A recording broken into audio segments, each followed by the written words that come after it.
the Bush administration came in with not much of a foreign policy, or at least Bush didn't have much of a foreign policy. As a candidate, in his statements, he actually said we should have a modest foreign policy, and we shouldn't be spending that much money, we shouldn't be meddling in places where we shouldn't be meddling. So as a candidate, he actually asserted what we might call almost isolationist tendencies.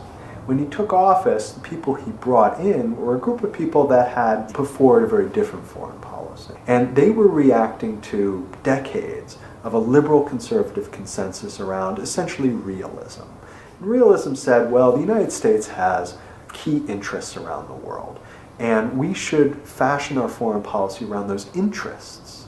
We shouldn't fashion our foreign policy around principles, because principles will get us into trouble. So for instance, if we fashioned our foreign policy around human rights, well, then what if we need to work with a country that is a human rights abuser in order to further our interests in a given region? Well, the realists have a very clear position on that. Principles are fine, and we can talk about principles, but realism trumps everything. Our interests trump everything. The competing kind of paradigm for short periods, say during the first 2 years of the Carter administration, was principles are important, and we have to incorporate principles into the conduct of foreign policy. And so, of course, human rights became much more of a watchword during that era. The Reagan administration, we saw a different kind of approach. It was, in some sense, a reaction to the containment policies of the realist approach. It said, look, we don't like the Soviet Union, but realistically speaking, we can't go to war with them, and we can't roll back their influence. So the best we can do is contain them, and even negotiate with them if necessary for arms control treaties or what have you. The Reagan administration, at least some of the people in there, initially got in there and said, no, we have to roll back. We have to roll back the Soviet Union. We have to get rid of the Berlin Wall. We have to we have to press for regime change. And so we engage in a number of proxy wars, in which we support one side and the Soviets support another, all in an attempt to roll back, not contain, but roll back Soviet influence. Now, during the Reagan administration, that eventually gives way to realism again. After the first, say, 3 or 4 years, Reagan starts negotiating. And we get a number of arms control treaties with Gorbachev. There are people in the administration, like Robert Gates and Cheney, who said, we cannot trust the Soviet Union. Gorbachev is a liar.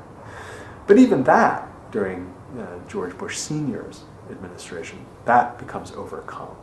And again, we embark on during the Clinton administration, just a 8-year period of nothing but realism, with maybe a little bit of principle, but not a heck of a lot. Mostly a kind of straightforward realist approach to foreign policy. On China, for instance, Clinton as a candidate say, hey, they slaughtered people in Tiananmen Square. They abuse human rights left and right. You cannot trust the Chinese. We have to be much tougher with the Chinese. But hey, who's the president who said, actually, we're going to have permanent trade relations with China, and we want them to join the WTO. I guess I'm changing my mind. Classic realist approach. U.S. interests mandate that we work with China on this issue.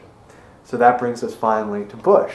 And what is Bush 2? But a recapitulation of those first years of the Reagan administration. But it's not rollback any longer, because the communist world doesn't exist.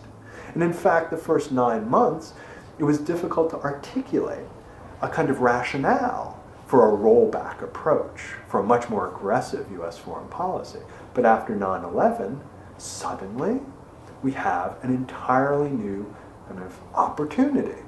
An opportunity to phrase foreign policy in the same kind of Cold War terms, that there is a much larger ideological struggle, and that in that ideological struggle, the United States has to take a much harder line position, because this is not a matter of principle. Again, we get back to theology. This is a matter of good versus evil.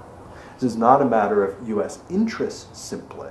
In some cases, we'll have to go against U.S. interests in order to defeat this foe. Mm-hmm. And that has been kind of the governing principle in U.S. foreign policy since 9/11.